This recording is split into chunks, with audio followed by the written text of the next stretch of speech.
ಆತ್ಮೀಯ ವೃಶ್ಚಿಕ ರಾಶಿಯ ಬಂಧುಗಳೇ, ಇಲ್ಲಿಯವರೆಗೂ ನೀವು ಅನುಭವಿಸಿದ ನೋವು ಯಾರಿಗೂ ಅರ್ಥವಾಗುವಂಥದ್ದಲ್ಲ. ಏಕೆಂದರೆ ನೀವು ಅತ್ತು ಕರೆದು ಜಗತ್ತಿಗೆ ಪ್ರಚಾರ ಮಾಡುವವರಲ್ಲ.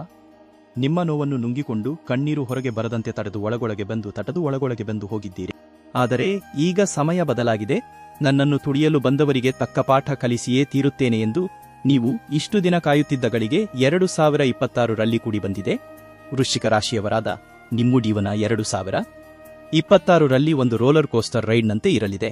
ಒಂದು ಕಡೆ ಊಹಿಸಲು ಸಾಧ್ಯವಾಗದ ಅದ್ಭುತ ಯಶಸ್ಸು ಕಾದಿದ್ದರೆ, ಇನ್ನೊಂದು ಕಡೆ ನಿಮ್ಮ ಜೀವವನ್ನೇ ನಡುಗಿಸುವ ಒಂದು ದೊಡ್ಡ ಕಂಟಕ ಎದುರಾಗಲಿದೆ. ಆದರೆ ಎದೆಗುಂದಬೇಡಿ, ಆ ಸಮಸ್ಯೆಗೆ ಅತಿ ಸುಲಭವಾದ ರಾಮಬಾಣದಂತಹ ಪರಿಹಾರವನ್ನು ಈ ವಿಡಿಯೋದ ಕೊನೆಯಲ್ಲಿ ತಿಳಿಸಲಾಗಿದೆ. ಯಾರು ಈ ಮಾಹಿತಿಯನ್ನು ಪೂರ್ತಿಯಾಗಿ ತಿಳಿಯುತ್ತಾರೋ ಅವರ ಜೀವನದಲ್ಲಿ ಪವಾಡಗಳು ನಡೆಯಲಿವೆ. ವೃಶ್ಚಿಕ ರಾಶಿಯವರು ಎಂದರೆ ಹೊರಗಡೆ ಕಠಿಣವಾಗಿ ಕಂಡೂರು, ಒಳಗಡೆ ಮೃದುಮನಸ್ಸಿನವರು. ಆದರೆ ನಿಮಗೆ ಆದ ಅನ್ಯಾಯ ಹಾಗೂ ಮೋಸಗಳು ಒಂದೆರಡಲ್ಲ. ಇನ್ಮುಂದೆ ಹಾಗಾಗಲ್ಲ. ನಿಮ್ಮ ಶತ್ರುಗಳೆಲ್ಲ ನಿಮ್ಮ ಕಾಲಡಿ ಬೀಳುವ ಸಮಯ ಬಂದಿದೆ. ನಿಮ್ಮೆಲ್ಲ ಸಂಕಲ್ಪಗಳು ಈಡೇರಲು ಹಾಗೂ ಇಷ್ಟಾರ್ಥ ಸಿದ್ಧಿಗಾಗಿ ಈಗಲೇ ಕಾಮೆಂಟ್ ಬಾಕ್ಸ್ನಲ್ಲಿ ಓಂ ಸುಬ್ರಹ್ಮಣ್ಯಾಯ ನಮಃ ಎಂದು ಕಾಮೆಂಟ್ ಮಾಡಿ. ಕುಕ್ಕೆ ಸುಬ್ರಹ್ಮಣ್ಯ ಸ್ವಾಮಿಯ ರಕ್ಷಣೆ ನಿಮ್ಮ ಮೇಲೆ ಸದಾ ಇರಲಿ. ಬನ್ನಿ, 2026 ರಲ್ಲಿ ವೃಶ್ಚಿಕ ರಾಶಿಯವರ ಜೀವನದಲ್ಲಿ ನಡೆಯಲಿರುವ 15 ರೋಚಕ ಘಟನೆಗಳು ಯಾವುವು ಎಂದು ನೋಡೋಣ. ಸ್ನೇಹಿತರೆ, ಮೊದಲನೆಯದಾಗಿ ವೃಶ್ಚಿಕ ರಾಶಿಯವರ ಗುಣ ಸ್ವಭಾವದ ಬಗ್ಗೆ ಹೇಳಲೇಬೇಕು. ನೀವು ತುಂಬಾ ಗಂಭೀರ ಸ್ವಭಾವದವರು. ನಿಮ್ಮ ಮನಸ್ಸಿನಲ್ಲಿ ಏನಿದೆ ಎಂದು ಯಾರಿಗೂ ತಿಳಿಯಲು ಬಿಡುವುದಿಲ್ಲ. ದ್ವೇಷ ಸಾಧಿಸುವುದರಲ್ಲಿ ನೀವು ಎಷ್ಟು ಭಯಂಕರರೋ, ಪ್ರೀತಿಸುವುದರಲ್ಲಿ ಅಷ್ಟೇ ಪ್ರಾಮಾಣಿಕರು. 2026 ರಲ್ಲಿ ನಡೆಯುವ ಮೊದಲನೇ ಅತಿ ದೊಡ್ಡ ಸಕಾರಾತ್ಮಕ ಘಟನೆ ಎಂದರೆ ವೃತ್ತಿ ಜೀವನದಲ್ಲಿ ಸರ್ವಾಧಿಕಾರ ಮತ್ತು ಅಧಿಕಾರ ಪ್ರಾಪ್ತಿ. ಹೌದು, ವೃಶ್ಚಿಕ ರಾಶಿಯ ಅಧಿಪತಿ ಕುಜ ಗ್ರಹವಾಗಿದ್ದು ಈ ವರ್ಷ ನೀವು ರಾಜನಂತೆ ಮೆರೆಯಲಿದ್ದೀರಿ. ಕಳೆದ ವರ್ಷಗಳಲ್ಲಿ ನೀವು ಪಟ್ಟ ಅವಮಾನಗಳಿಗೆ ಈಗ ಉತ್ತರ ಸಿಗಲಿದೆ. ಆಫೀಸ್ನಲ್ಲಿ ನಿಮಗೆ ದೊಡ್ಡ ಪ್ರಮೋಷನ್ ಸಿಗುವ ಮೂಲಕ ನಿಮ್ಮನ್ನು ಟೀಕೆ ಮಾಡಿದವರ ಬಾಯಿ ಮುಚ್ಚಲಿದೆ. ಪೊಲೀಸ್, ಮಿಲಿಟರಿ ಅಥವಾ ಆಡಳಿತಾತ್ಮಕ ಹುದ್ದೆಗಳಿಗೆ ಪ್ರಯತ್ನಿಸುತ್ತಿರುವವರಿಗೆ ನೇಮಕಾತಿ ಆದೇಶ ಕೈಸೇರುವ ಪ್ರಬಲ ಯೋಗವಿದೆ. ಎರಡನೆಯ ದೊಡ್ಡ ಘಟನೆ ಅನಿರೀಕ್ಷಿತ ಧನಲಾಭ ಮತ್ತು ಗುಪ್ತ ಸಂಪತ್ತು. ವೃಶ್ಚಿಕ ರಾಶಿಯವರು ನಿಗೂಢತೆಯನ್ನು ಇಷ್ಟಪಡುವವರು. ಗ್ರಹಗಳ ಸಂಚಾರವು ನಿಮ್ಮ 8ನೇ ಮನೆಯನ್ನು ಪ್ರಭಾವಿಸುತ್ತಿರುವುದರಿಂದ ಅನಿರೀಕ್ಷಿತ ಮೂಲಗಳಿಂದ ಹಣ ಹರಿದು ಬರಲಿದೆ. ಮರೆತು ಹೋಗಿದ್ದ ಹಳೆಯ ಇನ್ಶೂರೆನ್ಸ್ ಪಾಲಿಸಿ ಅಥವಾ ಆಸ್ತಿಯ ಪಾಲು ವಾಪಸ್ ಬರಲಿದೆ. ಸಾಲದ ಸುಳಿಯಲ್ಲಿ ಸಿಲುಕಿ ಒದ್ದಾಡುತ್ತಿದ್ದ ನಿಮಗೆ ಒಂದೇ ಏಟಿಗೆ ಸಾಲ ತೀರಿಸುವಂತಹ ಹಣಕಾಸಿನ ಒಳಹರಿವು ಕಂಡುಬರಲಿದೆ. ಮೂರನೆಯ ರೋಚಕ ಘಟನೆ ಸ್ವಂತ ಭೂಮಿ ಮತ್ತು ಮನೆ ನಿರ್ಮಾಣ. ವೃಶ್ಚಿಕ ರಾಶಿಯ ಅಧಿಪತಿ ಮಂಗಳನು ಭೂಕಾರಕನಾಗಿದ್ದಾನೆ. ಅಂದರೆ ಭೂಮಿಗೆ ಸಂಬಂಧಿಸಿದ ವಿಚಾರಗಳಲ್ಲಿ ನಿಮಗೆ ಯಾವಾಗಲೂ ಲಾಭವೇ ಆಗುತ್ತದೆ. 2026 ರಲ್ಲಿ ನೀವು ನಿಮ್ಮ ಸ್ವಂತ ಹೆಸರಿನಲ್ಲಿ ಸೈಟ್ ಅಥವಾ ಜಮೀನನ್ನು ನೋಂದಣಿ ಮಾಡಿಸಿಕೊಳ್ಳುವ ಯೋಗವಿದೆ. ಇಷ್ಟು ದಿನ ಬಾಡಿಗೆ ಮನೆಯಲ್ಲಿದ್ದು ಮನೆ ಮಾಲೀಕರ ಮಾತುಗಳನ್ನು ಕೇಳಿ ಸಾಕಾಗಿದ್ದರೆ ಈಗ ನಿಮ್ಮದೇ ಆದ ಸಾಮ್ರಾಜ್ಯವನ್ನು ಕಟ್ಟುವ ಸಮಯ ಬಂದಿದೆ. ನಾಲ್ಕನೆಯ ಮಹತ್ತರ ಘಟನೆ ಶತ್ರುನಾಶ ಮತ್ತು ಕೋರ್ಟ್ ಕಚೇರಿಗಳಲ್ಲಿ ವೃಶ್ಚಿಕ ರಾಶಿಯವರಿಗೆ ಹುಟ್ಟುತ್ತಲೇ ಶತ್ರುಗಳು ಹೆಚ್ಚು. ಏಕೆಂದರೆ ನೀವು ನೇರ ಮಾತುಗಾರರು. ಈ ವರ್ಷ ನಿಮ್ಮ ವಿರುದ್ಧ ಯಾರೇ ಪಿತೂರಿ ನಡೆಸಲಿ ಅಂತಿಮ ಜಯ ನಿಮ್ಮದೇ ಆಗಲಿದೆ. ಶತ್ರುಗಳು ತಾವಾಗಿಯೇ ಬಂದು ಶರಣಾಗುತ್ತಾರೆ.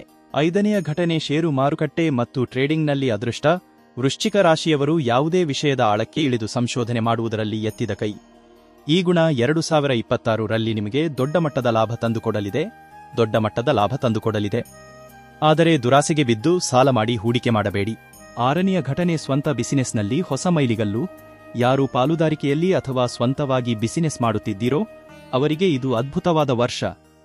ಹೋಟೆಲ್ ಉದ್ಯಮ, ಕನ್ಸ್ಟ್ರಕ್ಷನ್ ಅಥವಾ ಸೆಕ್ಯೂರಿಟಿ ಏಜೆನ್ಸಿಯಂತಹ ಬಿಸಿನೆಸ್ನಲ್ಲಿ ಇರುವವರಿಗೆ ದುಪ್ಪಟ್ಟು ಲಾಭ ಕಾದಿದೆ. ಏಳನೆಯದು ಪ್ರೇಮ ವಿವಾಹ ಮತ್ತು ತೀವ್ರವಾದ ಪ್ರೀತಿ. ವೃಶ್ಚಿಕ ರಾಶಿಯವರ ಪ್ರೀತಿ ಎಂದರೆ ಅದು ಹುಚ್ಚು ಪ್ರೀತಿಯ ವಿವಾಹಿತರಿಗೆ ಮನಸ್ಸಿಗೆ ಒಪ್ಪುವಂತಹ ಸಂಗಾತಿ ಸಿಗಲಿದ್ದಾರೆ. ಪ್ರೀತಿಯಲ್ಲಿ ಇರುವವರಿಗೆ ಮನೆಯವರ ಒಪ್ಪಿಗೆ ಸಿಕ್ಕಿ ಮದುವೆ ನೆರವೇರಲಿದೆ. ಗಂಡ ಹೆಂಡತಿಯ ನಡುವೆ ಒಬ್ಬರನ್ನೊಬ್ಬರು ಬಿಟ್ಟಿರಲಾರದಷ್ಟು ಪ್ರೀತಿ ಬೆಳೆಯಲಿದೆ. ಎಂಟನೆಯ ಘಟನೆ ವಿದೇಶ ಪ್ರವಾಸ ಮತ್ತು ಉದ್ಯೋಗ.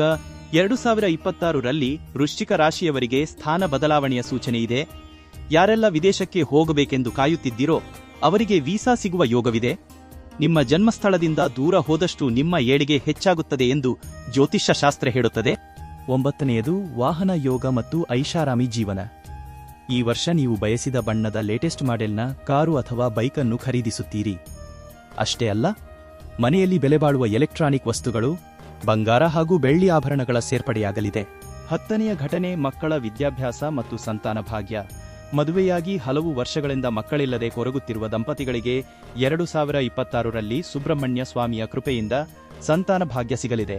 ಇನ್ನು ನಿಮ್ಮ ಮಕ್ಕಳು ವಿದ್ಯಾಭ್ಯಾಸದಲ್ಲಿ ಅಥವಾ ಕ್ರೀಡೆಯಲ್ಲಿ ದೊಡ್ಡ ಸಾಧನೆ ಮಾಡಲಿದ್ದಾರೆ. 11ನೇಯದು ಹೊಸ ವಿದ್ಯೆ ಮತ್ತು ಗೂಢಾಚಾರಿಕೆಯ ಕೌಶಲ್ಯ. ವೃಶ್ಚಿಕ ರಾಶಿಯವರಿಗೆ ನಿಗೂಢ ವಿಷಯಗಳು ಅಥವಾ ಡಿಟೆಕ್ಟಿವ್ ಕೆಲಸಗಳಲ್ಲಿ ಸಹಜವಾದ ಆಸಕ್ತಿ ಇರುತ್ತದೆ.